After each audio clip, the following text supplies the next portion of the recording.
అన్ని కథలు అందరికీ నచ్చవు, అందుకే రిజెక్ట్ చేస్తుంటారు. శ్రీమంతుడు కథని ఎన్టీఆర్, అల్లు అర్జున్ తిరస్కరించారు.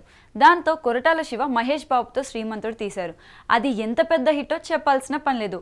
ఇండస్ట్రీలో ఇలాంటివి చాలా జరుగుతుంటాయి. బలగం సినిమా తర్వాత వేణు ఒక్కసారిగా ఫేమ్ సంపాదించాడు.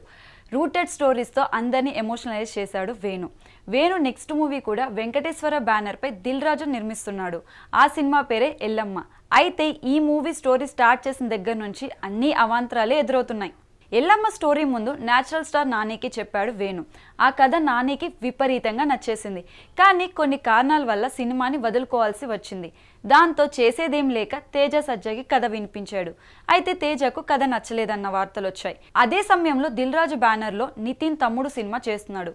నితిన్కి కథ చెప్పమని సూచించారట దిల్ రాజు. నితిన్కి చెబితే కథ నచ్చింది. వెంటనే గ్రీన్ సిగ్నల్ ఇచ్చాడు.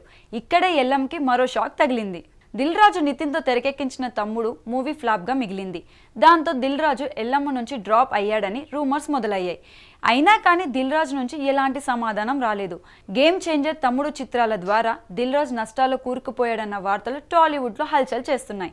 నితిన్ ఫ్లాపులో ఉన్నాడు కాబట్టి ఎల్లమ్మ నితిన్తో చేస్తే వర్కౌట్ కాదన్న అభిప్రాయానికి దిల్ రాజు వచ్చినట్లు ఫిలిం సర్కిల్లో చెప్పుకుంటున్నారు.